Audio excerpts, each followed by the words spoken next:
2025च्या विधानसभेच्या निवडणुकीच्या प्रचारामध्ये देवेंद्र फडणवीसांनी शेतकऱ्याचा सातबारा कोरा करण्याचं आश्वासन दिलं होतं.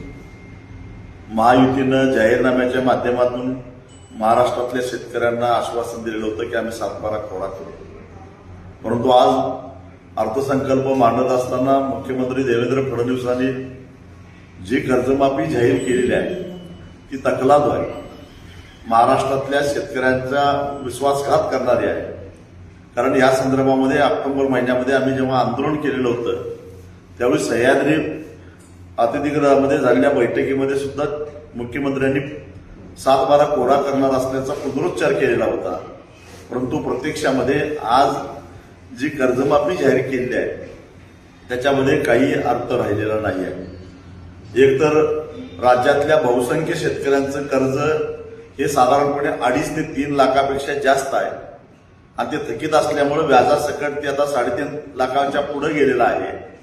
असं असताना 2 लाखापर्यंतचं कर्जमाफीचा लाभ तेव्हा मिळेल जेव्हा वरची रक्कम बँकेमध्ये शेतकरी भरेल.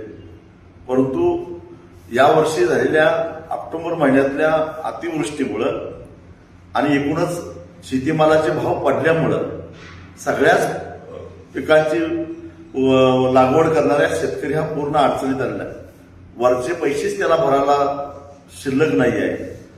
तेव्हा तो पैसे भरणार कसं? म्हणजे वरची रक्कम न भरल्यामुळं कुणी यांच्यामध्ये पात्र होणार नाही. 15 ते 17% शेतकऱ्यांना काही अंशी याच्या दिलासा मिळू शकेल. नियमित कर्ज भरणाऱ्यांचं परिस्थिती अशी आहे की ऑक्टोबर महिन्यामध्ये यांनी जाहीर केलं की आम्ही कर्जमाफी जाहीर करणार आहोत.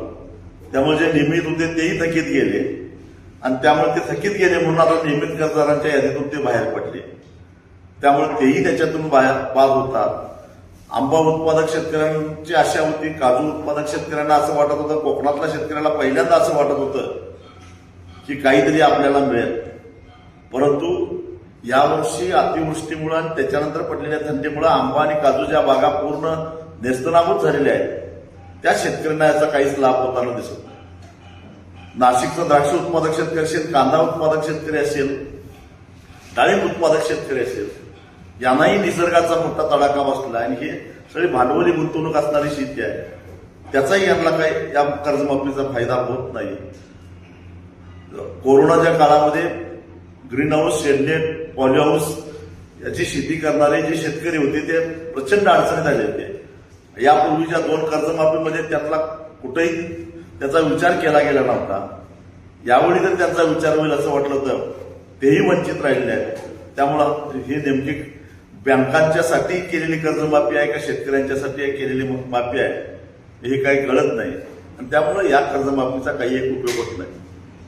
ऑक्टोबर आणि नोव्हेंबर महिन्यामध्ये जी काय प्रचंड अतिवृष्टी झाली होती त्याच्यामध्ये कापूस, सोयाबीन आणि सगळ्याच पिकांचं मोठ्या प्रमाणामध्ये नुकसान झालेलं होतं आणि त्या नुकसान झालेल्या शेतकऱ्यांना नुकसान भरपाई देत असताना कर्जमाफीचा लाभ मिळेल असं गाजर दाखवलं गेलं आणि कर्जमाफीचाही लाभ नाही अशी अत्यंत निराशाजनक अशी प्रकारची ही सगळी घोषणा आहे.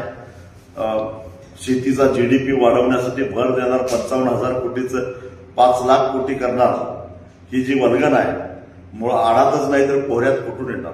त्यासाठी भांडवली गुंतवणूक करावी लागते आणि ती करत असताना शेतकरी शेतीमध्ये भांडवली गुंतवणूक करण्यासाठी सक्षम असावा लागतो.